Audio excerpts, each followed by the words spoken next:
Mãe, a gente conversou muito sobre isso e decidimos que a senhora não pode mais morar sozinha. Contratamos um lar de idosos. Essas foram as palavras que meus 2 filhos, Fernando e André, falaram para mim numa manhã de sábado, sentados no sofá da minha própria sala, como se estivessem discutindo qual restaurante escolher para o almoço. Se você quer ouvir mais histórias como essa, se inscreva no canal e aproveite. Já me conte de onde você está ouvindo essa história nos comentários. Meu nome é Beatriz, tenho 68 anos e naquele momento, olhando para os rostos dos meus 2 filhos, senti como se tivessem acabado de me dar uma sentença. Não de prisão, mas de descarte. Como se eu fosse um objeto que já não serve mais e precisa ser guardado em algum lugar onde não atrapalhe ninguém. Fernando, o mais velho, estava sentado com aquela postura rígida de executivo que ele sempre adotava quando queria parecer no controle da situação. André, o mais novo, evitava meu olhar, mexendo nervosamente no celular como se houvesse algo extremamente importante na tela que justificasse sua falta de coragem para me encarar. Um lar de idosos? Repeti, minha voz saindo mais calma do que eu esperava. Não havia raiva, nem desespero. Apenas uma constatação de que aquele momento, de alguma forma, eu já sabia que chegaria um dia. É, mãe. Fernando continuou, ajeitando os óculos de grau que usava para parecer mais sério. Olha, a gente não está fazendo isso por mal. É pelo seu bem. A senhora mora sozinha nesta casa há 3 anos, desde que o senhor começou a ter aqueles esquecimentos. Que esquecimentos? Interrompi, mantendo minha voz firme. Eu esqueci o nome da vizinha uma vez, Fernando. Uma vez. Isso não significa que eu tenha algum problema. André finalmente levantou os olhos do celular. Mãe, não é só isso. A gente se preocupa. E se a senhora cair e não tiver ninguém por perto? E se esquecer o fogão ligado? E se passar mal e ficar horas sem socorro? Era curioso como meus filhos, que mal me visitavam uma vez por mês, de repente estavam tão preocupados com minha segurança. Nos últimos 3 anos, desde que enviuvei, eu havia me virado perfeitamente sozinha. Pagava minhas contas, cuidava da casa, fazia minhas compras, ia ao médico regularmente. Nunca havia pedido ajuda para nada. E vocês acham que a solução é me colocar num lar de idosos? Perguntei, cruzando as mãos no colo. Não é colocar, mãe. Fernando falou com aquele tom condescendente que ele usava quando queria parecer paciente. É proporcionar cuidado adequado. Lá tem enfermeiras, atividades, pessoas da sua idade. A senhora vai fazer amizades, vai ter uma rotina saudável, vai ficar melhor lá. André completou, como se estivesse tentando se convencer mais do que me convencer. Olhei para os 2. Esses homens que eu carreguei no ventre, que criei praticamente sozinha depois que o pai deles faleceu há 15 anos. Lembrei de todas as noites em claro quando eram pequenos e estavam doentes. De todos os sacrifícios que fiz para garantir que tivessem boa educação. De todas as vezes que coloquei as necessidades deles antes das minhas. E agora, ali estavam eles, com suas roupas caras e seus carros importacionados estacionados na porta, me dizendo que eu precisava ser guardada num lugar apropriado. Vocês já pagaram? Perguntei, mantendo minha voz neutra. Já fizemos o contrato, mãe. Fernando respondeu, aliviado por eu não estar fazendo um escândalo. É um lugar muito bom, limpo, bem cuidado. O Recanto Vale Sereno. Fomos visitar. É realmente muito bom. E quando seria essa mudança? Na segunda-feira. André disse, finalmente encontrando coragem para olhar em meus olhos. Se a senhora concordar, é claro. Concordar. Como se eu tivesse opção. Como se minha opinião realmente importasse nessa decisão que já estava tomada, paga e agendada. Fiquei em silêncio por alguns segundos, olhando pela janela da sala para o jardim que eu mesma cuidava. As rosas que plantei na primavera passada estavam lindas, florescendo em tons de vermelho e rosa. Quem cuidaria delas quando eu não estivesse mais ali? Está bem, disse finalmente, me levantando da poltrona com toda a dignidade que consegui reunir. Vou arrumar minhas coisas. Vi o alívio instantâneo nos rostos dos 2. Era isso que eles queriam. Que eu facilitasse, que não fizesse drama, que simplesmente aceitasse meu destino sem questionar. E era exatamente isso que eu ia fazer. Mas não pelos motivos que eles imaginavam. Não ia chorar. Não ia implorar. Não ia tentar convencê-los de que estavam cometendo um erro. Ia arrumar minha mala com a mesma dignidade com que vivi minha vida inteira. Obrigado por entender, mãe. Fernando disse, já se levantando para ir embora. A gente volta segunda-feira de manhã para buscar a senhora. André me deu um abraço rápido e desconfortável antes de sair. Fernando apenas acenou da porta. Quando os ouvi partir, os carros roncando rua abaixo, voltei a sentar na poltrona e olhei ao meu redor. Aquela casa guardava mais de 30 anos de memórias, e eu tinha 2 dias para me despedir de tudo. Mas, estranhamente, não senti vontade de chorar. Senti algo diferente, uma curiosidade quase mórbida sobre o que viria a seguir. Acordei na segunda-feira às 5 da manhã, antes mesmo do despertador tocar. Não foi insônia nem ansiedade. Meu corpo simplesmente sabia que aquele seria meu último amanhecer naquela casa, e queria aproveitar cada minuto. Fiz café como sempre fazia, naquela cafeteira italiana que ganhei de presente de casamento há 43 anos. O aroma preencheu a cozinha pela última vez, misturando-se com o cheiro de pão torrado que eu não ia comer. Não estava com fome, mas a rotina me confortava. Sentei à mesa da cozinha com minha xícara e olhei pela janela. O sol começava a nascer, tingindo o céu de tons alaranjados e rosados. Meu jardim nunca pareceu tão bonito. As rosas que eu cuidava com tanto carinho, a jabuticabeira que plantei quando Fernando nasceu, o pequeno canteiro de ervas que André adorava quando criança e fazia questão de colher hortelã para o chá. Tudo isso ficaria para trás. Passei o fim de semana inteiro arrumando minha mala, mas não foi uma tarefa simples. Como você resume 68 anos de vida numa mala de viagem? O que levar quando não sabe exatamente para onde está indo nem por quanto tempo? Escolhi roupas práticas. Nada muito elaborado. Algumas calças confortáveis, blusas simples, um casaco de lã para o frio, chinelos, sapatos fechados. Guardei meus poucos remédios numa nécessaire, junto com meus produtos de higiene pessoal. Mas foram os objetos pessoais que me fizeram pausar. Peguei o álbum de fotografias que estava na estante da sala. Fotos antigas, de quando Fernando e André eram pequenos. Meu marido, ainda jovem, sorrindo para a câmera num dia de praia. Nossa foto de casamento. Eu com aquele vestido simples, mas bonito que minha mãe ajudou a costurar. Guardei o álbum na mala com cuidado, embrulhado num lenço para não amassar. Peguei também a Bíblia que pertenceu à minha mãe, com anotações dela nas margens amareladas pelo tempo. Uma caixinha pequena com algumas joias. Nada valioso, apenas coisas sentimentais. O colar que meu marido me deu no nosso 10º aniversário. Os brincos que Fernando e André me presentearam no Dia das Mães quando eram adolescentes e juntaram dinheiro da mesada. Olhei para o resto da casa. Móveis que comprei ao longo dos anos, cada um com sua história. A poltrona onde amamentei meus filhos. A mesa de jantar onde celebramos tantos aniversários e natais. O sofá onde assistíamos televisão juntos nas noites de sexta-feira, quando eles ainda moravam comigo. O que aconteceria com tudo isso? Fernando e André não tinham mencionado. Provavelmente venderiam a casa, dividiriam o dinheiro, e tudo o que construí ao longo de uma vida se transformaria em valores numa conta bancária. Às 7h30 da manhã, ouvi o som de um carro parando na frente de casa. Olhei pela janela e vi Fernando descendo do seu sedã prata, seguido por André, que estacionou logo atrás. Respirei fundo. Era hora. Quando tocaram a campainha, abri a porta já com minha mala pronta ao lado. Tinha vestido uma calça cinza, uma blusa azul marinho e um cardigan bege. Estava com o cabelo preso num coque simples, como sempre usava. Não quis fazer nenhum esforço especial. Não era uma ocasião para celebrar. Bom dia, mãe, Fernando disse, e eu percebi o alívio no tom dele ao ver que eu estava pronta e aparentemente calma. Está tudo certo? Está, respondi simplesmente, pegando minha mala.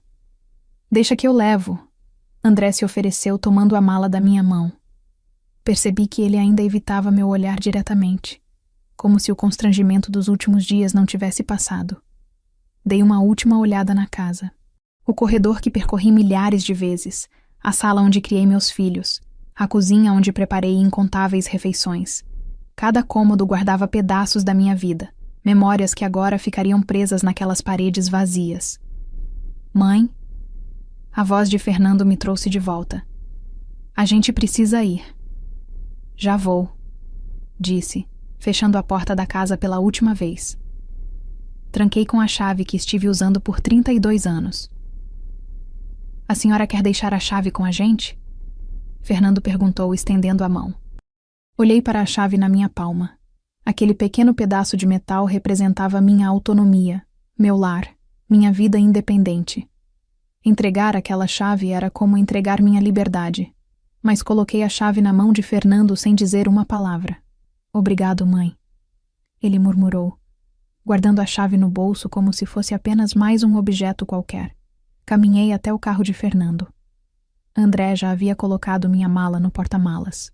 Sentei no banco de trás, olhando pela janela enquanto nos afastávamos da casa.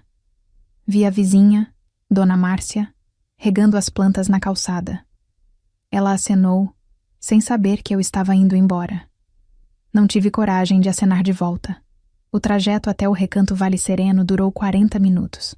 Fernando dirigia em silêncio, ocasionalmente olhando pelo retrovisor para verificar se eu estava bem.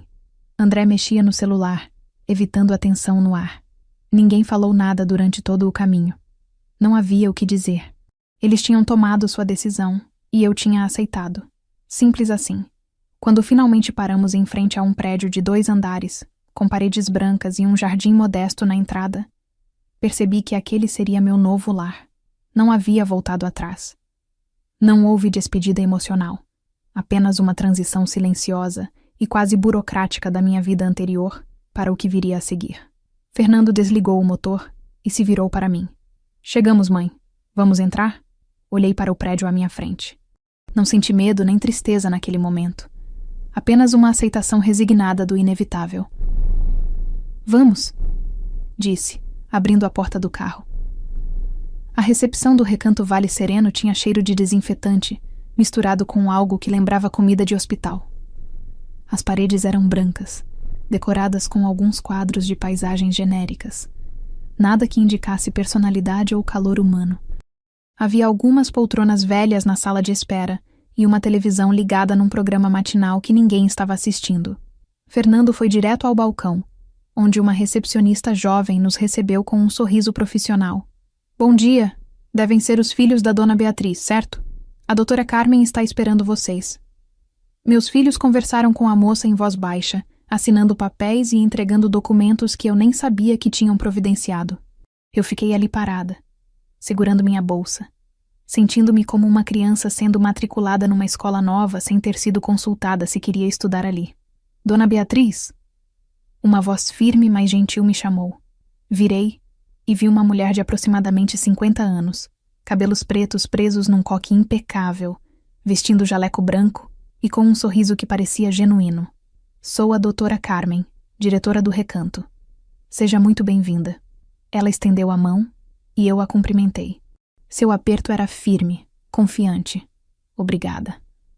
Murmurei, sem saber exatamente o que mais dizer. Seus filhos já cuidaram de toda a parte burocrática.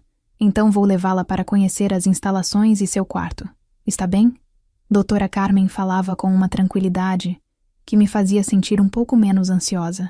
Fernando e André se aproximaram.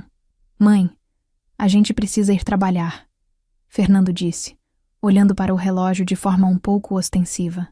Mas a senhora está em boas mãos. Qualquer coisa a gente liga. Podem ir tranquilos, doutora Carmen interviu. Vou cuidar pessoalmente da adaptação da Dona Beatriz. André me deu um abraço rápido e desajeitado. Fernando apenas tocou meu ombro brevemente. E assim, sem mais delongas nem despedidas emocionadas, eles foram embora. Ouvi o som dos passos deles se afastando, a porta da recepção se fechando, e me dei conta de que estava oficialmente sozinha naquele lugar estranho. Vamos fazer um tour, doutora? Carmen sugeriu, pegando minha mala. Deixa que eu carrego isso. Seguimos por um corredor amplo e bem iluminado. As paredes eram decoradas com fotografias de residentes em atividades, alguns jogando dominó, outros pintando, alguns simplesmente conversando em grupos. O recanto tem capacidade para 40 residentes, doutora Carmen explicava enquanto caminhávamos. Atualmente estamos com 34. Temos uma equipe de enfermagem 24 horas, fisioterapeuta 3 vezes por semana e oferecemos diversas atividades para manter todos ativos e engajados.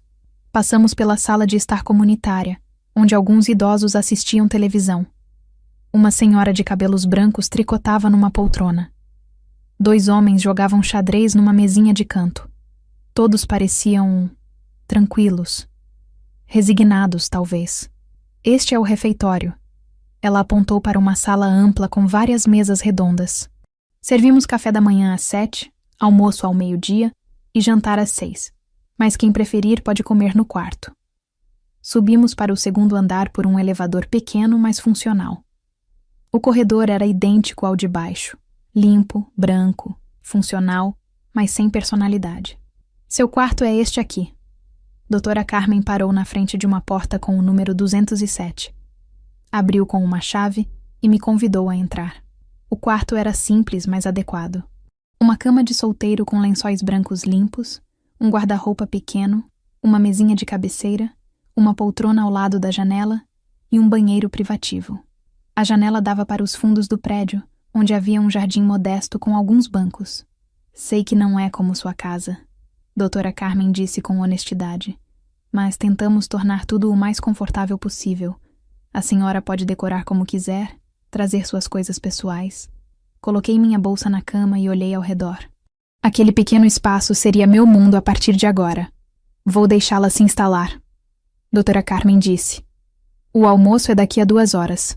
Se precisar de qualquer coisa, é só apertar este botão aqui. Ela me mostrou um botão vermelho ao lado da cama.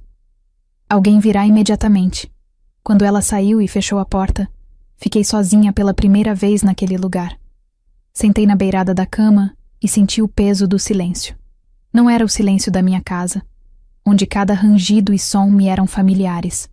Era um silêncio estranho, carregado de mudança e incerteza. Mas não chorei. Tinha prometido a mim mesma que não ia me permitir afundar em autocomiseração. Levantei e comecei a desfazer a mala. Pendurei minhas roupas no guarda-roupa, guardei meus produtos de higiene no banheiro, coloquei o álbum de fotografias na mesinha de cabeceira junto com a Bíblia da minha mãe. Estava terminando quando ouvi uma batida leve na porta. Entre, disse me virando. Um senhor de cabelos grisalhos e óculos de grau apareceu na porta, sorrindo gentilmente. Devia ter uns 70 e poucos anos. Estava bem vestido com uma camisa social e calças de sarja. Desculpe incomodar. Sou Augusto, do quarto ao lado. Vi que tinha chegado alguém novo e vim dar as boas-vindas. Seu sorriso era genuíno, caloroso. Beatriz, me apresentei, sentindo um leve alívio de encontrar gentileza naquele lugar. Bem-vinda ao recanto, Beatriz. Se precisar de qualquer coisa, qualquer orientação sobre como as coisas funcionam por aqui, pode contar comigo. Obrigada, Augusto. É muito gentil da sua parte. Quando ele saiu, voltei a olhar pela janela. No jardim lá embaixo, vi alguns residentes caminhando devagar, conversando. Aquela seria minha nova realidade, uma vida entre estranhos, numa rotina ditada por horários de refeições e atividades programadas. Mas naquele momento, tomei uma decisão importante. Não ia me entregar ao papel de vítima. Não ia definhar naquele lugar, esperando visitas que provavelmente nunca viriam. Se aquela era minha nova vida, então eu a viveria da melhor forma possível. Não sabia ainda como, mas sabia que não ia simplesmente desistir. As primeiras 2 semanas no Recanto Vale Sereno passaram com uma lentidão que eu não experimentava há anos. Quando você mora sozinha, os dias têm um ritmo próprio que você mesma define. Aqui, tudo seguia um cronograma rígido e previsível. Café às 7, almoço ao meio-dia, jantar às 6, e entre esses horários, atividades programadas que a maioria dos residentes participava mais por obrigação do que por interesse genuíno. Nos primeiros dias, mantive-me discreta, observando. Era minha natureza. Sempre fui de estudar um ambiente antes de me integrar completamente. E quanto mais observava, mais entendia que aquele lugar não era apenas um lar de idosos. Era um depósito de vidas que, por uma razão ou outra, se tornaram inconvenientes para suas famílias. Conheci Dona Irene, uma senhora de 82 anos que ficava horas sentada na sala de estar, olhando para a porta de entrada. Augusto me contou que ela ainda esperava que os filhos viessem buscá-la, mesmo depois de 3 anos ali. Eles prometeram que seria temporário. Ela murmurava sempre que alguém perguntava. Havia o senhor Carlos, um ex-bancário que desenvolveu Parkinson e foi internado pelos sobrinhos que queriam sua casa. Ele me contou isso numa tarde, com as mãos tremendo enquanto segurava uma xícara de chá. Eles disseram que eu não podia mais cuidar de mim mesmo. No dia seguinte, já tinham colocado minha casa à venda. E tinha a dona Marlene, que chorava todas as noites no quarto ao lado do meu. Suas lágrimas atravessavam a parede fina, e eu ficava acordada, ouvindo, sentindo uma dor no peito por aquela mulher que eu mal conhecia, mas que obviamente carregava uma tristeza profunda. Augusto, que se tornou meu único amigo real ali, foi quem me explicou a história dela. Os filhos brigaram pela herança antes mesmo dela morrer. Quando perceberam que ela ainda tinha muitos anos pela frente, decidiram interná-la aqui para dividir os bens sem complicação. Cada história era uma variação do mesmo tema: abandono disfarçado de cuidado. E eu percebi que não era diferente deles. Fernando e André também tinham me colocado ali não por preocupação genuína, mas por conveniência. Era mais fácil me pagar um lar de idosos do que ajustar suas vidas para incluir uma mãe que envelhecia. Mas enquanto muitos residentes haviam se resignado à apatia, eu sentia uma inquietação crescente. Não conseguia simplesmente sentar e assistir televisão o dia inteiro, ou participar das atividades infantilizadas que nos ofereciam. Pintar desenhos pré-feitos, fazer artesanato simples, ouvir música suave. Foi na segunda semana que percebi a biblioteca. Era um cômodo pequeno no térreo, com algumas estantes empoeiradas cheias de livros doados. Ninguém parecia usar aquele espaço. A maioria dos residentes preferia a televisão. Entrei uma tarde e fiquei chocada com o estado de abandono. Os livros estavam jogados sem qualquer organização. Alguns caídos no chão, outros com capas rasgadas. Havia romances misturados com livros de culinária, biografias empilhadas junto com revistas velhas. Era um caos completo. Sem pensar muito, comecei a arrumar. Separei os livros por categoria, limpei as prateleiras, organizei tudo de forma que fizesse sentido. Passei a tarde inteira ali, e pela primeira vez desde que cheguei, senti que estava fazendo algo útil. Dona Beatriz, a voz de doutora. Carmen me fez levantar dos joelhos, onde estava organizando a última prateleira. O que a senhora está fazendo? Olhei ao redor, meio sem graça por ter tomado essa iniciativa sem pedir permissão. Desculpe, eu vi que a biblioteca estava, bem, um pouco desorganizada. Pensei em arrumar. Doutora Carmen entrou e olhou ao redor, claramente surpresa. Meu Deus, mas a senhora fez um trabalho incrível. Faz meses que eu queria organizar isso, mas a equipe nunca tem tempo. Foi um prazer, disse sinceramente. Na verdade, me fez bem ter algo para fazer. Nos dias seguintes, percebi que minha pequena intervenção tinha consequências inesperadas. Alguns residentes começaram a frequentar a biblioteca, curiosos com a nova organização. Dona Irene apareceu pedindo um romance. Sr. Carlos queria um livro sobre história. Mas foi Dona Josefa quem realmente me tocou. Ela era uma senhora de 76 anos, tímida e quieta, que sempre ficava sozinha num canto. Um dia, ela entrou na biblioteca e ficou olhando para os livros com uma expressão de desejo misturada com frustração. Posso ajudá-la a escolher algo? Perguntei gentilmente. Ela hesitou. Depois admitiu em voz baixa. Eu queria muito ler, mas meus olhos não são mais o que eram. As letras ficam todas embaralhadas. A senhora já tentou usar uma lupa? Sugeri. Ela negou com a cabeça, parecendo envergonhada. Naquela noite pensei em Dona Josefa. Pensei em quantos outros ali queriam ler, mas tinham dificuldades. No dia seguinte, procurei Doutora Carmen. Doutora, eu tive uma ideia. E se eu oferecesse um grupo de leitura? Eu poderia ler em voz alta para quem tem dificuldade com visão, e talvez até ajudar alguns a recuperar o hábito de ler. Doutora Carmen me olhou com uma expressão que eu não consegui decifrar de imediato. Depois, ela sorriu. Sabe, Dona Beatriz, A senhora não é como a maioria dos residentes que chegam aqui. Como assim? A maioria vem resignada, passiva. A senhora chegou e já está procurando formas de contribuir, de fazer diferença. Isso é raro.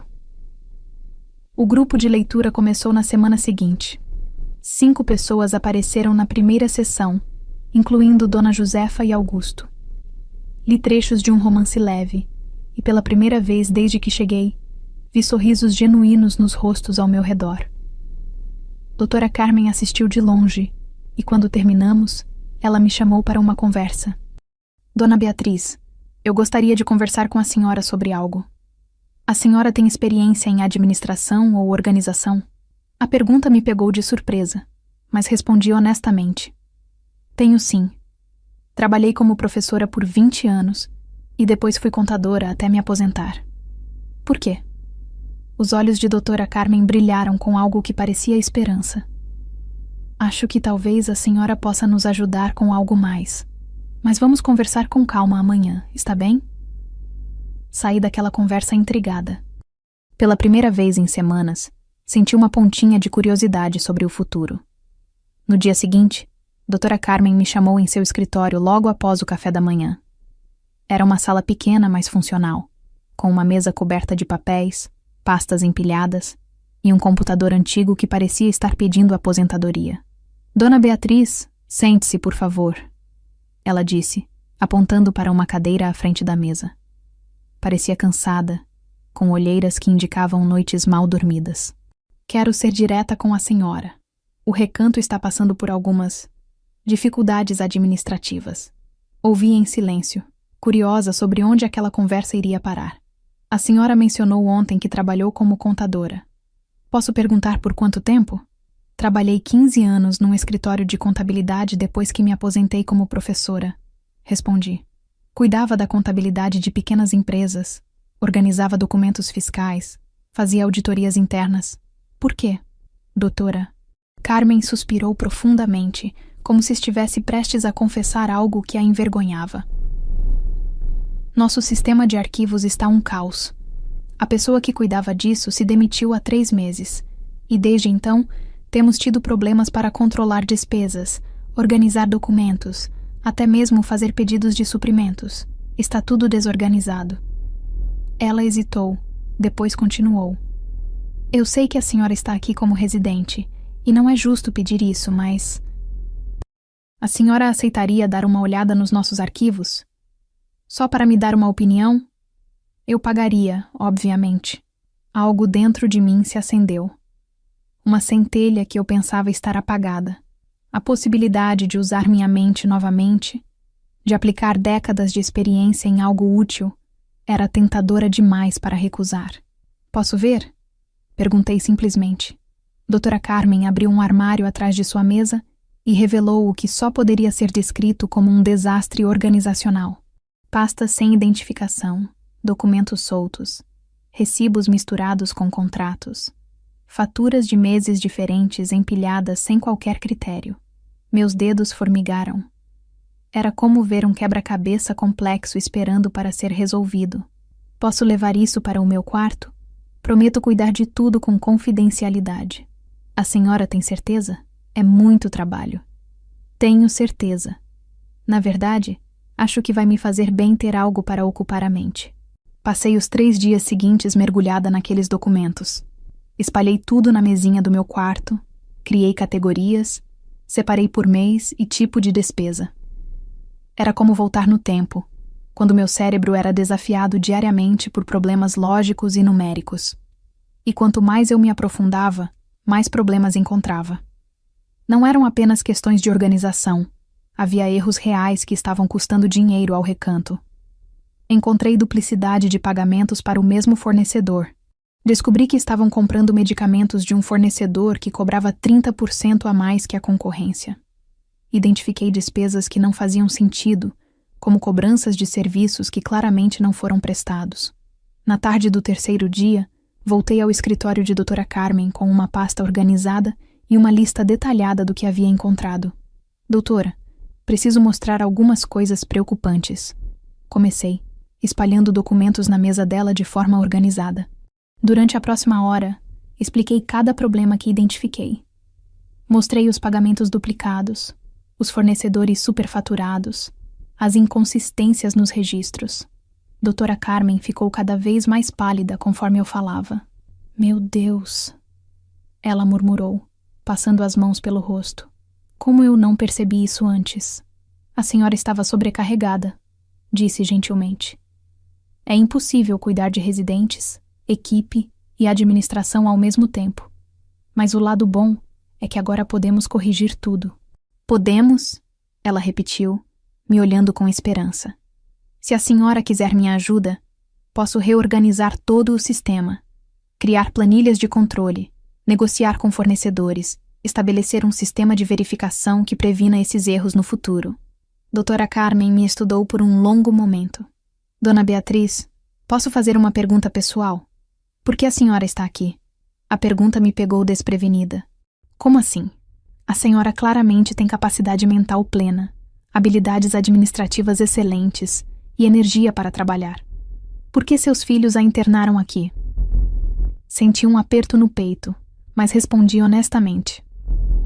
Eles acharam que eu precisava de cuidados, que morar sozinha era perigoso. E a senhora acredita nisso? Fiquei em silêncio por um momento, refletindo. Não. Acho que foi mais conveniente para eles me colocarem aqui do que ajustarem suas vidas para me incluírem. Carmen assentiu devagar, como se confirmasse uma suspeita. Dona Beatriz, tenho uma proposta. Não quero que a senhora seja apenas uma voluntária. Quero oficialmente contratá-la como consultora administrativa do recanto. Com salário, carteira assinada, tudo certinho. Minhas mãos tremeram ligeiramente. A senhora está falando sério? Completamente. A senhora pode continuar morando aqui. Afinal, já pagamos pelo ano todo e não vou devolver o dinheiro aos seus filhos. Ela disse com um meio sorriso. Mas durante o dia, quero que trabalhe comigo para salvar esta instituição. Porque, para ser honesta, Dona Beatriz, sem ajuda profissional, o recanto pode fechar em menos de um ano. Olhei para aquela mulher que estava me oferecendo não apenas um trabalho, mas um propósito. Pela primeira vez, desde que meus filhos me internaram ali, senti algo que não sentia há muito tempo. Esperança. Quando posso começar? Perguntei. E vi o alívio inundar o rosto de Doutora Carmen. Que tal amanhã? Saí daquele escritório com passos leves. Meus filhos tinham me colocado ali para me esquecerem, para me guardarem num lugar onde eu não atrapalhasse suas vidas. Mas o que eles não sabiam era que, ao me trazerem para o recanto Vale Sereno, tinham inadvertidamente me dado a oportunidade de renascer. Meu primeiro dia oficial como coordenadora de gestão administrativa do recanto Vale Sereno começou de uma forma que eu nunca imaginei aos 68 anos. Com uma mesa própria, um computador reformado que Doutora Carmen conseguiu de doação e uma pilha de trabalho que faria qualquer pessoa mais jovem desistir antes de começar. Mas eu não era qualquer pessoa. Era Beatriz. E finalmente tinha um propósito novamente. A primeira tarefa foi criar um sistema de controle financeiro do zero. Passei a primeira semana desenvolvendo planilhas detalhadas no computador. Algo que aprendi a fazer nos meus últimos anos como contadora e que agora se mostrava essencial. Categorizei todas as despesas: alimentação, medicamentos, produtos de limpeza, manutenção, salários da equipe, contas de água, luz e gás. O que descobri foi alarmante. O recanto estava gastando quase 40% a mais do que deveria em itens básicos, simplesmente porque não havia controle de compras nem comparação de preços entre fornecedores. Doutora, chamei Doutora Carmen numa manhã, mostrando minha planilha. Estamos pagando R$ 12 por quilo de arroz, quando o mercado a 2 quadras vende a R$ 8. E isso é só um exemplo. Ela colocou a mão na testa, claramente frustrada consigo mesma. Eu simplesmente aceitava as entregas sem questionar os preços. Havia tantas outras coisas para resolver. Não se culpe. Agora vamos consertar. Peguei a lista de fornecedores e comecei a fazer ligações. Minha experiência negociando com fornecedores para as pequenas empresas que eu atendia voltou como se nunca tivesse parado. Era firme, mas educada. clara sobre o que precisávamos e quanto estávamos dispostos a pagar. Senhor Antônio, disse ao dono da empresa que fornecia produtos de limpeza. Estamos pagando seus preços há 2 anos sem questionar, mas acabei de receber 3 orçamentos de concorrentes que são 20% mais baratos.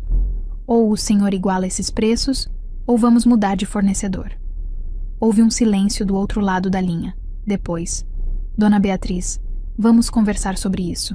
Tenho certeza que podemos chegar a um acordo. Em 2 semanas, consegui reduzir os custos com fornecedores em 35%. Doutora Carmen quase chorou quando viu os números. Beatriz, você acabou de economizar o suficiente para contratarmos mais uma enfermeira. Estamos com a equipe sobrecarregada há meses. Mas não parei por aí. Descobri que os medicamentos que comprávamos de uma farmácia local custavam o dobro do que poderíamos pagar se fizéssemos pedidos diretos a distribuidoras. Organizei todo o sistema de compra de medicamentos, criando um controle rigoroso de estoque para evitar desperdício. Também identifiquei que estávamos pagando por serviços de manutenção que não eram necessários.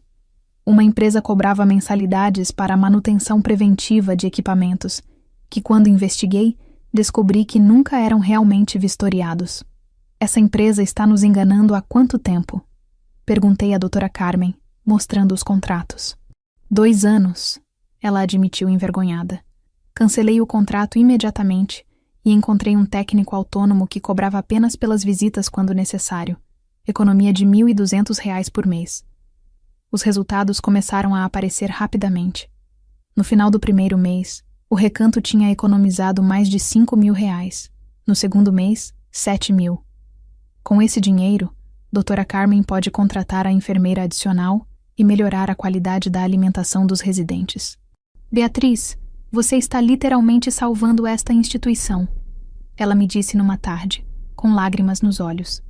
Mas o que mais me realizava não eram apenas os números. Era ver as mudanças práticas no dia a dia dos residentes. Com mais recursos disponíveis, pudemos comprar cadeiras de rodas novas para substituir as velhas e enferrujadas. Melhoramos o cardápio, incluindo mais frutas frescas e proteínas de qualidade. Contratamos um fisioterapeuta para mais dias na semana. Dona Josefa, que tinha dificuldade para caminhar, agora fazia fisioterapia 3 vezes por semana em vez de uma. Sr. Carlos conseguiu uma nova cadeira de rodas que não travava a cada 2 metros. Até Dona Marlene, que chorava todas as noites, parecia um pouco mais animada com as melhorias na comida e nas atividades. Os outros residentes começaram a me ver de forma diferente. Não era mais apenas a nova moradora do 207. Era Dona Beatriz, que está melhorando o recanto. Alguns vinham me agradecer pessoalmente. Minha filha, há 3 meses eu não comia uma fruta decente. Dona Irene me disse, segurando minha mão com gratidão. Ontem teve mamão papaya no café da manhã. Você não imagina como isso me fez feliz. Augusto, meu amigo, me parabenizava constantemente. Beatriz, você chegou aqui e revolucionou este lugar. Quem diria que uma residente se tornaria a salvadora do recanto? À noite, quando voltava para o meu quarto e me deitava na cama, eu sentia algo que não sentia há anos. Satisfação profunda. Não era apenas o trabalho em si, mas saber que minha experiência, minha inteligência e minhas habilidades ainda tinham valor, que aos 68 anos eu ainda podia fazer diferença no mundo. Meus filhos tinham me colocado ali para me esquecer, pensando que eu definharia como tantos outros idosos abandonados. Mas o que eles não sabiam era que, paradoxalmente, ao me internarem no recanto, tinham me dado a oportunidade de florescer novamente. E eu estava apenas começando. 6 meses depois de começar meu trabalho no Recanto Vale Sereno, recebi uma ligação que mudaria ainda mais minha trajetória. Era uma terça-feira pela manhã, e eu estava no meu escritório. Sim, agora tinha um escritório próprio, pequeno, mas funcional, quando o telefone tocou. Dona Beatriz? Aqui é Patrícia Mendes, diretora do Lar São Francisco. A doutora Carmen me passou seu contato. Estou com alguns problemas administrativos sérios aqui e ela disse que a senhora poderia me ajudar. Olhei para a doutora Carmen, que estava do outro lado da sala, e sorria discretamente. Ela tinha me avisado que outras instituições poderiam entrar em contato, mas eu não esperava que fosse tão rápido. Claro, Patrícia, Podemos marcar uma conversa. Qual é a situação? Nos dias seguintes, visitei 3 lares de idosos diferentes na região. Todos enfrentavam os mesmos problemas que o recanto tinha antes: desorganização administrativa, fornecedores caros, falta de controle financeiro, desperdício de recursos. Era como olhar para versões diferentes da mesma história de negligência administrativa. No Lar São Francisco, descobri que estavam pagando o dobro do necessário em produtos de limpeza porque o gerente recebia propina do fornecedor. No Lar Bom Jesus, identifiquei que metade dos medicamentos comprados estava vencendo no estoque por falta de controle. No Residencial Esperança, encontrei fraudes nos pedidos de manutenção, serviços que eram cobrados mas nunca realizados. Dona Beatriz, Patrícia me disse ao final da minha análise, a senhora acabou de identificar em 3 dias problemas que eu suspeitava há meses, mas não conseguia provar. Quanto a senhora cobra por uma consultoria completa? A pergunta me pegou de surpresa. Eu estava fazendo aquilo porque gostava, porque me sentia útil. Mas cobrar por isso? Transformar minha experiência em renda real? Eu ainda não estabeleci valores oficiais, admiti. Então deixa eu ser a primeira a fazer uma proposta. Quero contratá-la como consultora do Lar São Francisco, 2 vezes por semana, 4 horas por dia, para reorganizar nosso sistema administrativo completamente. Voltei ao recanto naquela tarde com a cabeça girando. Conversei com a doutora Carmen sobre a proposta. Beatriz, você merece isso, ela disse enfaticamente. Seu trabalho aqui não apenas salvou o recanto, mas nos colocou numa situação financeira saudável pela primeira vez em anos. Se outras instituições querem sua ajuda, você deve aceitar. Mas e o trabalho aqui? Aqui está funcionando perfeitamente. Você criou sistemas que praticamente se mantêm sozinhos. Claro que ainda precisamos de você, mas não em tempo integral. Você pode perfeitamente dividir seu tempo. Foi assim que minha vida tomou um rumo completamente inesperado. Aos 68 anos, tornei-me consultora administrativa especializada em lares de idosos. Uma especialização que nem sabia que existia, até me tornar em uma residente. Aceitei a proposta do Lar São Francisco, e nos meses seguintes, mais 2 instituições me contrataram. Minha rotina se transformou completamente.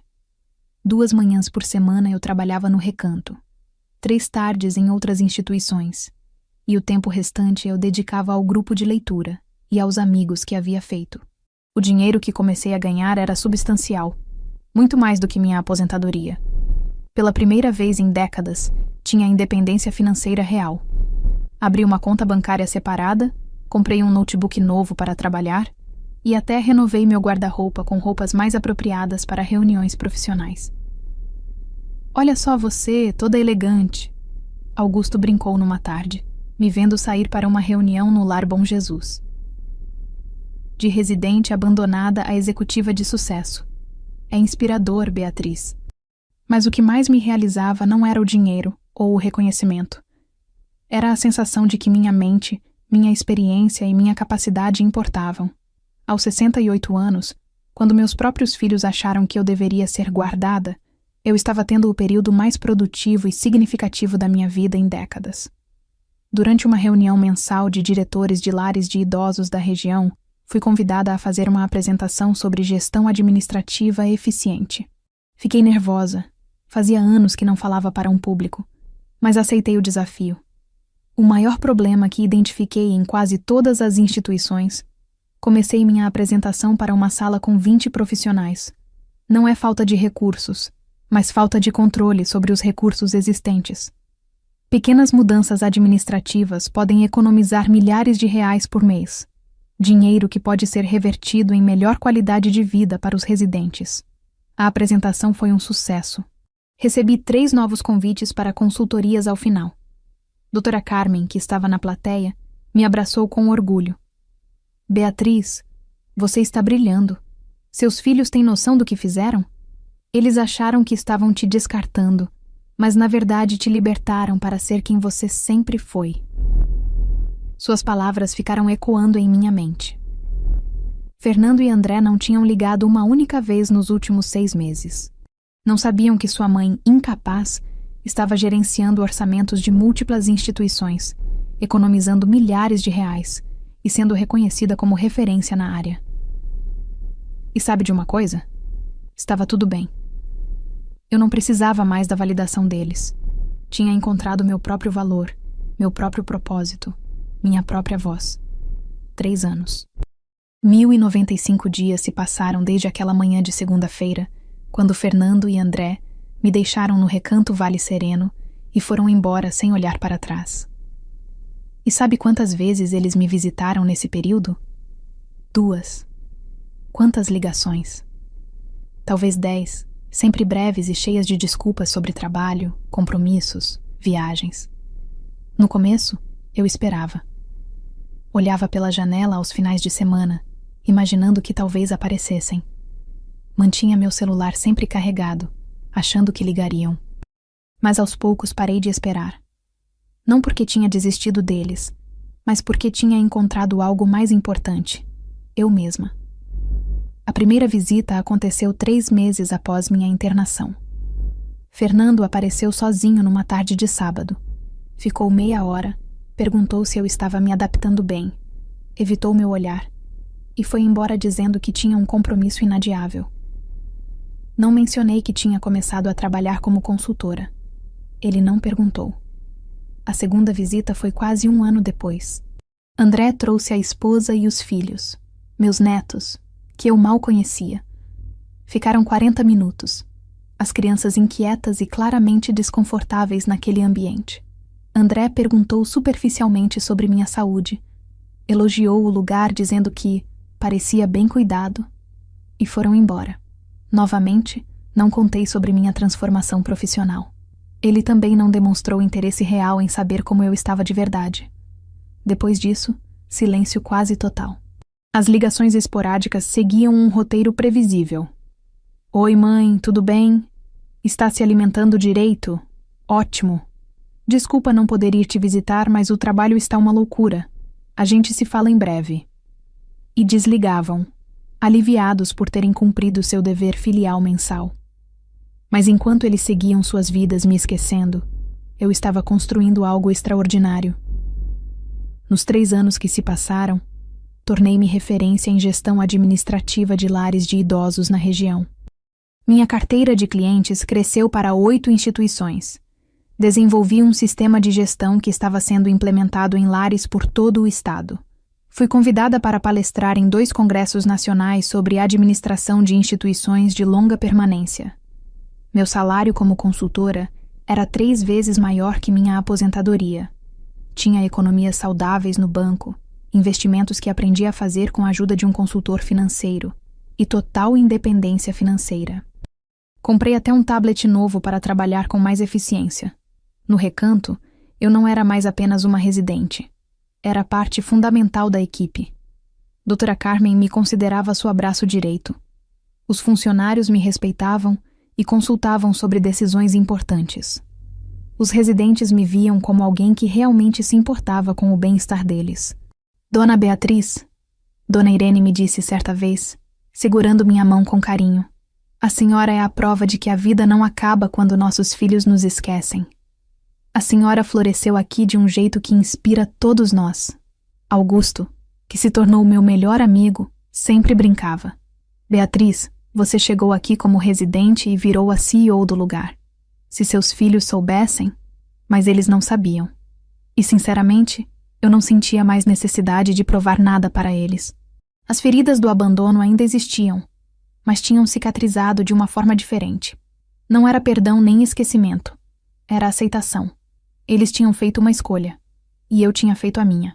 Construí relacionamentos significativos que meus filhos nunca se deram ao trabalho de formar comigo. Tinha jantares semanais com Augusto, onde conversávamos sobre livros, política, vida. Tinha o grupo de leitura que agora contava com 15 participantes regulares. Tinha reuniões profissionais onde minha opinião era valorizada e respeitada. Celebrei meus 70 anos no Recanto, rodeada por pessoas que genuinamente se importavam comigo. Doutora Carmen organizou uma festa surpresa, com bolo, decoração e discursos emocionados sobre como eu tinha transformado não apenas o Recanto, mas várias instituições na região. Chorei de felicidade, não pelas palavras bonitas, mas por sentir que pertencia àquele lugar, aquelas pessoas. Fernando e André não compareceram. Mandaram uma mensagem no WhatsApp. Parabéns, mãe. Desculpa não poder ir, mas mandamos um abraço. Cuide-se. Nenhum presente. Nenhuma ligação. Apenas uma mensagem genérica que provavelmente mandaram durante o intervalo do almoço. Mas sabe o que foi mais libertador? Perceber que não me machucou como teria machucado 3 anos antes. Eu tinha encontrado meu valor em outros lugares, em outras pessoas, em mim mesma. À noite, deitada na minha cama, a mesma cama onde dormi minha primeira noite assustada e perdida, refleti sobre a jornada surreal que tinha vivido. Meus filhos tinham me internado achando que estavam me descartando, me guardando num lugar onde eu não atrapalharia suas vidas perfeitas. O que eles não sabiam era que, paradoxalmente, tinham me libertado, me dado a oportunidade de renascer profissionalmente, de descobrir que aos 70 anos eu ainda tinha tanto a oferecer ao mundo. Que minha mente, minha experiência e minha capacidade não tinham prazo de validade. 3 anos de silêncio deles. 3 anos de crescimento meu. E eu estava apenas começando a próxima fase da minha vida. Era uma quinta-feira típica no Recanto Vale Sereno. Eu estava no meu escritório revisando a proposta de consultoria para um novo lar de idosos em outra cidade, quando a recepcionista, Carla, bateu na porta com uma expressão estranha no rosto. Dona Beatriz, tem 2 pessoas na recepção querendo ver a senhora. Dizem que são seus filhos. Senti meu coração dar um pequeno salto. Fernando e André? Depois de quase 1 ano sem aparecer? Diga que estou em reunião e que eles podem aguardar na sala de espera, respondi, precisando de alguns minutos para processar a situação e me preparar emocionalmente. Olhei para minha mesa cheia de planilhas, relatórios e contratos. Olhei para meu reflexo na tela escura do computador. Cabelo arrumado num corte moderno, blusa social azul marinho que comprei especialmente para reuniões, óculos novos que me davam um ar profissional. Eu não era mais aquela mulher resignada que eles deixaram ali 3 anos atrás. Respirei fundo, terminei de salvar os documentos que estava trabalhando e peguei minha agenda executiva, um presente que recebi dos diretores dos lares que eu atendia. Estava na hora de enfrentar meus filhos. Quando cheguei na recepção, a cena que encontrei foi quase cômica. Fernando e André estavam sentados nas poltronas da sala de espera, claramente desconfortáveis. Vestiam ternos caros, como sempre, mas algo na postura deles indicava nervosismo. O que era ainda mais interessante era a forma como Carla, a recepcionista, os estava tratando, com educação formal, mas sem a deferência que normalmente demonstrava para visitantes importantes. Ela sabia quem eles eram. Sabia que praticamente me abandonaram ali, e claramente não estava impressionada. Mãe! Fernando se levantou ao me ver, e vi o choque passar pelo rosto dele. Seus olhos me varreram da cabeça aos pés, registrando a transformação. A senhora está diferente. Fernando, André, cumprimentei com voz calma e profissional. Que surpresa! Não avisaram que viriam. André também havia se levantado e estava me olhando como se estivesse vendo uma aparição. É, mãe. Foi meio de última hora. A gente estava passando pela região e decidimos fazer uma visita. Mentira. Eu sabia que era mentira. Eles não passavam pela região. O recanto ficava a 40 minutos da cidade onde moravam. Tinham vindo propositalmente, mas por quê? Depois de 3 anos? Que gentileza, disse, mantendo meu tom neutro. Posso oferecer um café? Tenho 15 minutos antes da minha próxima reunião. Reunião? Fernando repetiu confuso. A senhora tem reuniões? Várias, respondi simplesmente. Sou consultora administrativa. Atendo 8 instituições atualmente. O silêncio que se seguiu foi ensurdecedor. Vi Fernando e André trocarem olhares de pura incredulidade. Consultora? André murmurou.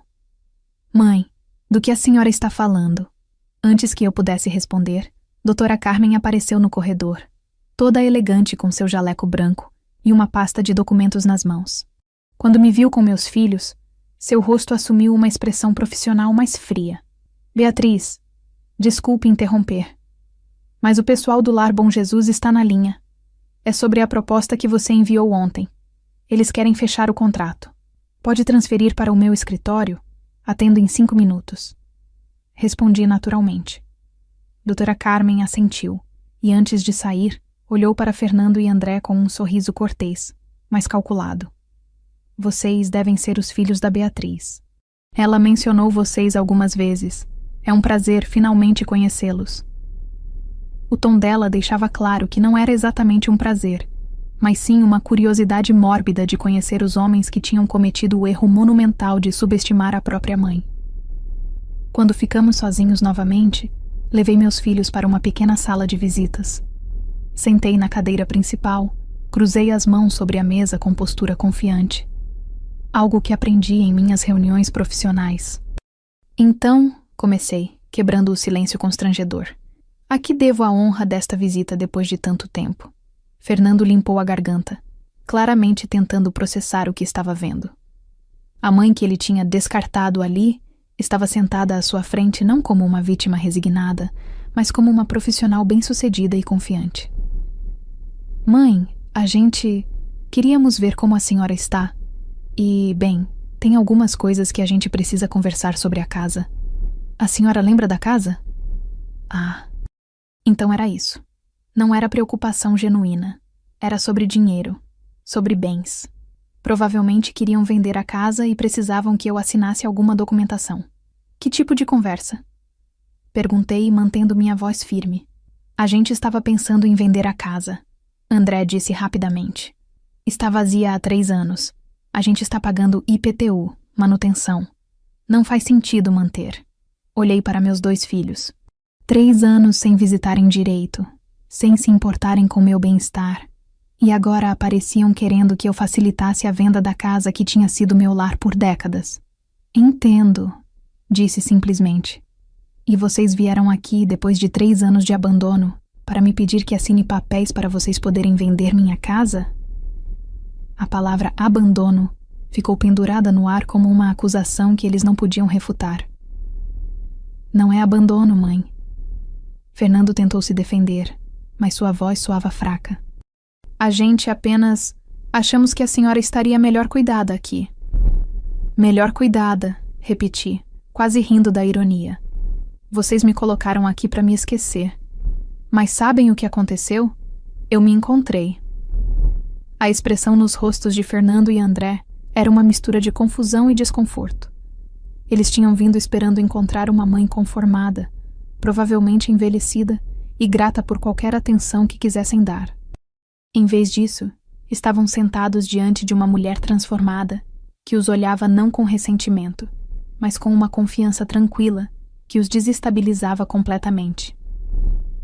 Mãe, a gente não entende, André disse, ainda processando.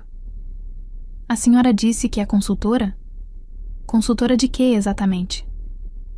Gestão administrativa de lares de idosos. Expliquei pacientemente, como se estivesse falando com crianças. Quando vocês me deixaram aqui, descobri que esta instituição estava à beira da falência por má gestão. Usei minha experiência como contadora e professora para reorganizar todo o sistema financeiro. Economizei milhares de reais por mês, renegociei contratos, eliminei desperdícios. Mas, mãe, a senhora nunca mencionou... Fernando começou. Vocês nunca perguntaram. Cortei, minha voz ainda calma, mas firme. Nas poucas vezes que ligaram, sempre foram conversas de 2 minutos. Está bem? Está se alimentando? Ótimo. Tchau. Não havia espaço para eu contar que estava reconstruindo minha vida. Nesse momento, houve uma batida na porta. Era Patrícia Mendes, diretora do Lar São Francisco, uma das minhas clientes mais antigas. Beatriz, desculpe interromper. Eu sei que você tem reunião marcada comigo em 40 minutos, mas estou adiantada. Posso esperar no seu escritório? Claro, Patrícia. Use à vontade.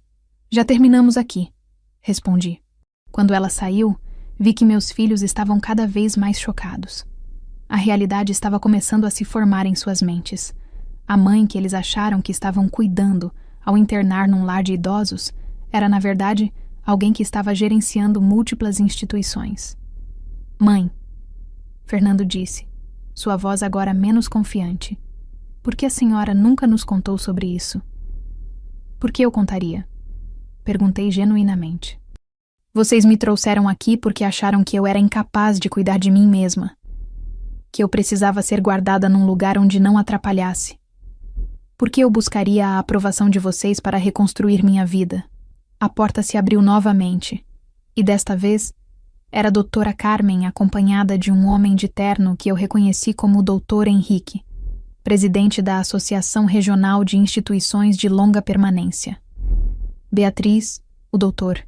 Henrique veio confirmar sua participação no Congresso Nacional em São Paulo. Você vai palestrar sobre gestão financeira eficiente para um público de mais de 200 profissionais. Levantei e cumprimentei Dr. Henrique profissionalmente. Claro, doutor. Já tenho a apresentação praticamente pronta. Será uma honra participar. Excelente. Sua abordagem tem revolucionado a forma como administramos essas instituições. Você literalmente salvou 3 lares da falência no último ano. Quando eles saíram, o silêncio na sala era absoluto. Fernando e André me olhavam como se estivessem vendo uma estranha. A senhora vai palestrar num congresso nacional? André finalmente conseguiu dizer. Em 3 semanas, confirmei. É o segundo este ano. No primeiro, apresentei um estudo de caso sobre como reduzir custos operacionais em 40%, sem comprometer a qualidade do atendimento. Fernando passou a mão pelo rosto, claramente tentando processar tudo. Mãe, Nós não sabíamos. A gente achava que a senhora estava aqui apenas vivendo. E eu estou vivendo, respondi. Mas não da forma que vocês imaginaram. Não estou definhando num quarto esperando visitas que nunca vêm. Estou trabalhando, contribuindo, fazendo diferença na vida de centenas de idosos que, assim como eu, foram colocados aqui por famílias que os consideraram descartáveis. Mãe, a gente nunca quis que a senhora se sentisse descartável. André tentou se defender, mas sua voz soava fraca. Mas foi exatamente assim que vocês me trataram. Disse, e pela primeira vez, deixei um pouco da mágoa transpassar minha voz controlada.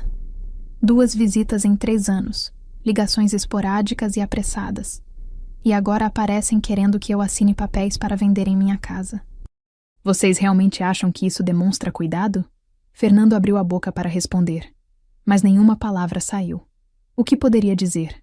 A verdade era inegável e estava ali, exposta na mesa entre nós. Quanto a senhora ganha com essas consultorias? Fernando perguntou de repente. E percebi que seu cérebro de executivo estava tentando quantificar meu sucesso em termos monetários. 3 vezes mais que minha aposentadoria, respondi. Tenho economias saudáveis, investimentos, total independência financeira. Não preciso do dinheiro da venda da casa, se é isso que estão pensando.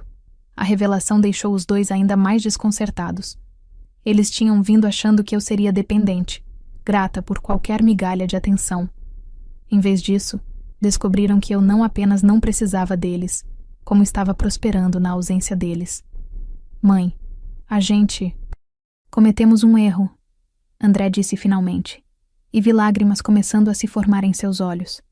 A gente subestimou a senhora completamente. Olhei para meus 2 filhos e senti uma mistura complexa de emoções. Parte de mim queria gritar, expor toda a dor que senti nos primeiros meses. Mas outra parte, a parte mais forte, a que eu tinha construído nos últimos 3 anos, sabia que minha paz não dependia mais deles. Sim, cometeram, concordei simplesmente. O silêncio pesado na sala de visitas foi quebrado pelo som do meu celular tocando. Olhei rapidamente. Era Patrícia lembrando da reunião. Silenciei o telefone e voltei minha atenção para meus filhos, que me observavam com expressões que oscilavam entre vergonha e admiração desconcertada. Vocês querem saber a verdade? Comecei, decidindo que era hora de falar tudo o que precisava ser dito. Nos primeiros meses aqui, eu sofri. Chorei sozinha no meu quarto, me perguntando o que tinha feito de errado para merecer ser descartada pelos próprios filhos. Me sentia invisível, inútil. Um peso que vocês finalmente conseguiram remover das suas vidas perfeitas. Vi André engolir seco. as lágrimas agora correndo livremente pelo rosto dele. Fernando mantinha os olhos fixos na mesa, incapaz de me encarar. Mas sabe o que me salvou? Continuei, minha voz ganhando força. Foi perceber que meu valor não dependia da validação de vocês. Que aos 68 anos, agora 71, eu ainda tinha tanto a oferecer. Minha mente estava afiada, minha experiência valia ouro, e minha capacidade de trabalhar era real. Mãe, a gente foi egoísta, Fernando disse finalmente, levantando os olhos para me encarar.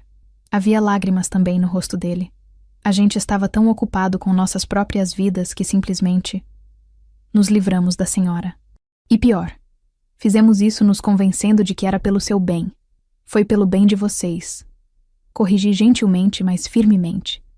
Não havia nada de errado comigo. Eu morava sozinha, cuidava de mim mesma, pagava minhas contas. Vocês me internaram porque era mais conveniente do que ter que se preocupar, do que incluir uma mãe que envelhecia em suas rotinas ocupadas. André se levantou e veio até mim, ajoelhando-se ao lado da minha cadeira. Mãe, me desculpa. Me desculpa por ter sido tão cego, tão cruel. A senhora não merecia isso. Coloquei minha mão no rosto dele, sentindo as lágrimas molharem minha palma. Parte de mim, a parte que ainda era mãe, queria simplesmente abraçá-lo e dizer que estava tudo bem. Mas a outra parte, a parte que tinha aprendido a se respeitar nos últimos 3 anos, sabia que perdão não significava esquecer ou permitir que o padrão se repetisse. Eu aceito suas desculpas, disse calmamente. De vocês dois. Mas preciso que entendam algo muito importante. Eu não preciso mais de vocês, da forma que vocês acham que preciso. Fernando também se aproximou. Mãe, a gente quer consertar isso. A gente pode te tirar daqui. Você pode voltar para casa. Não, interrompi com firmeza. Vocês não entenderam. Eu não quero sair daqui. Este é meu lar agora. Não porque vocês me colocaram aqui, mas porque eu escolhi que fosse. Tenho meu trabalho, meus amigos, minha rotina, meu propósito. Tenho Augusto, que é um amigo mais presente do que vocês foram em 3 anos. Tenho doutora Carmen, que me valoriza profissionalmente. Tenho os residentes que me respeitam e agradecem pelo que faço. Mas mãe... André tentou argumentar. Não há mas, André. Vocês perderam o direito de decidir o que é melhor para mim quando me abandonaram aqui sem olhar para trás. Agora eu decido o que é melhor para mim. E o que é melhor para mim é continuar exatamente onde estou. Levantei-me, indicando que a conversa estava chegando ao fim. Tinha uma reunião em 15 minutos, e não ia deixar que o drama familiar interferisse em meus compromissos profissionais. Sobre a casa. Continuei, pegando minha agenda. Podem vender. Assinarei os papéis necessários. Não preciso daquele lugar mais. Construí um novo lar aqui. E quanto a nós? Fernando perguntou, sua voz quebrando. Ainda há espaço para a gente na sua vida? Parei e os encarei. 2 homens adultos, bem-sucedidos em suas carreiras, mas completamente perdidos quando se tratava de relacionamentos verdadeiros. Eram meus filhos, e parte de mim sempre os amaria. Mas o amor não significava aceitar qualquer tratamento. Há espaço, disse finalmente, mas com condições. Se vocês querem fazer parte da minha vida, será nos meus termos. Não apareçam aqui uma vez por ano e achem que cumpriram sua obrigação. Não liguem 2 vezes no ano só para limpar a consciência. Se querem um relacionamento real, então construam um relacionamento real, com presença, com interesse genuíno, com respeito. A gente promete, André disse rapidamente.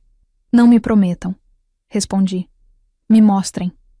Ações valem mais que palavras, e vocês têm 3 anos de ausência para compensar. Caminhei até a porta e a abri, indicando que era hora deles irem. Fernando e André se levantaram, ambos parecendo meninos sendo repreendidos pela mãe. O que essencialmente era o que estava acontecendo. Mãe, Fernando disse na porta, a gente está muito orgulhoso da senhora, do que construiu aqui, e estamos envergonhados de não ter visto seu valor antes. Então aprendam com isso, disse. E nunca mais subestimem alguém só porque envelheceu. Idade não define capacidade. Quando eles saíram, voltei para o meu escritório onde Patrícia me esperava. Sentei na minha cadeira, peguei minha pasta com os relatórios e voltei ao trabalho. Havia propostas para revisar, contratos para negociar, vidas para impactar positivamente. Meus filhos tinham me colocado no Recanto Vale Sereno, achando que estavam me descartando. Mas o universo tem senso de humor. Ao tentarem me guardar onde eu não atrapalhasse, inadvertidamente me deram o maior presente, a oportunidade de descobrir que meu valor nunca dependeu deles, que minha capacidade não tinha prazo de validade e que aos 71 anos eu estava apenas começando o capítulo mais significativo da minha vida.